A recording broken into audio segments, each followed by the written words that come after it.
Which personality type do you think makes the best trader? A mix. Yes, That's a cop-out answer, if ever I heard one. It's because it's probably not me. I think I need to rein myself in a bit. Mm-hmm. Quite often, actually. I think that all the personalities have got pros and cons when it comes to it. Recognising who you are means that you can at least change. Yeah. I enjoy being an amiable, and also I understand why I'm an analytical, but I wouldn't like to be a driver. I'm getting so much. So much stick. No, because I wouldn't want to feel I have to play, because it would make me place a trade That you wouldn't want to place. It feels a bit more like gambling if you do that. Wow. Not if you're following the strategy. Yeah. I think for my perspective as a educator, as a mentor, amiables are the best to teach because they're naturally better at just following a process. Yes. Whereas analyticals, you'd think were naturally good at following a process, but they want to rip the process apart and make it better, because they often think they can make the process better. Overthink it, maybe. Yeah, they overthink it. Whereas amiables are like, okay, you said A, B, and C, I'll do A, B, and C. Whereas an analytical will be like, well, you said B, but should it be C first and then B? That's kind of the way that they're wired.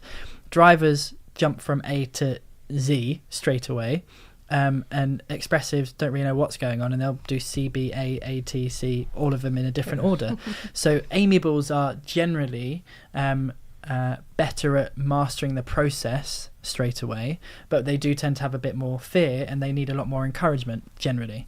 So they do all have their pros and their weaknesses. And I think you're completely right, Crispin. It's about, right, what is my personality type, what are going to be probably my natural leanings in terms of my strengths and my weaknesses, and what can I do to minimize those weaknesses and increase those strengths. There's a whole chapter in the ebook about personality types as well, when it comes to trading, so people can give that a read and find out who they are. We'll have to add the link to the podcast.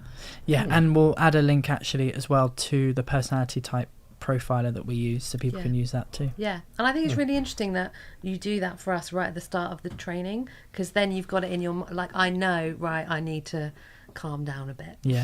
And an analytical might, they might need to just stop overthinking and relax a bit, and you're more aware. Yes, and I also think it's important that when you start the process, learning to trade is not a get rich quick thing.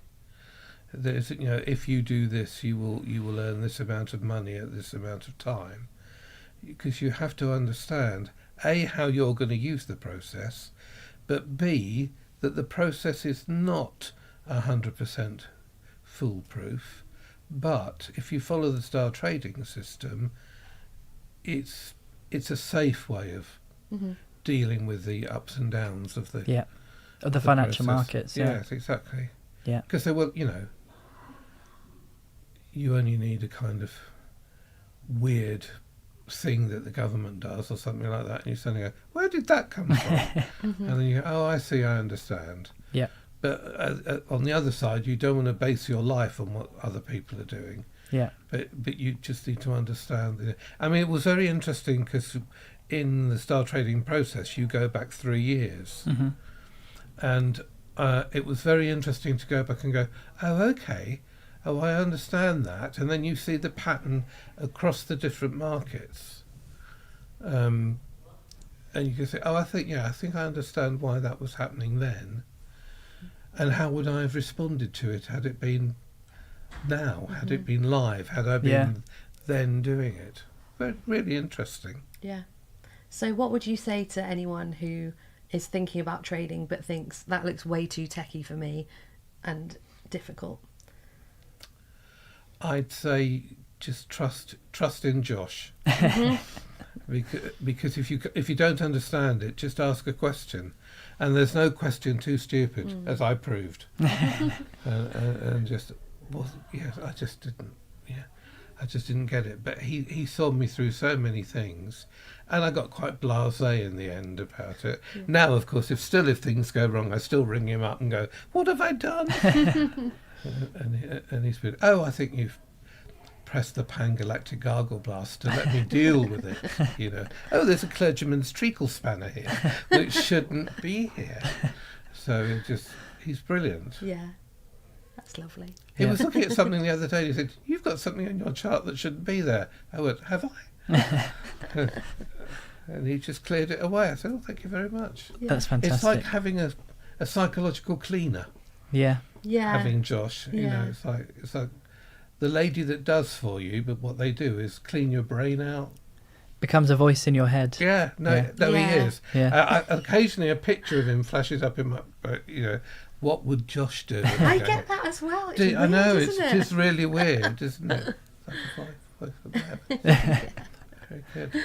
Well, I found it quite quiet this week. Yeah. I've been diligently checking each evening and just kind of waiting and maybe searching for trades. Yeah. But I've been good. I've been patient. I've been a good driver. You're reining in that driver tendency. But some weeks are quieter, aren't they? Yeah. And some weeks are super busy. Like Crispin said, he had 5 trades in 1 week, and then maybe the next week you don't have anything. Oh yes, and I never panic if I'm not in a trade. Mm-hmm. You don't have to be in a trade. You have to.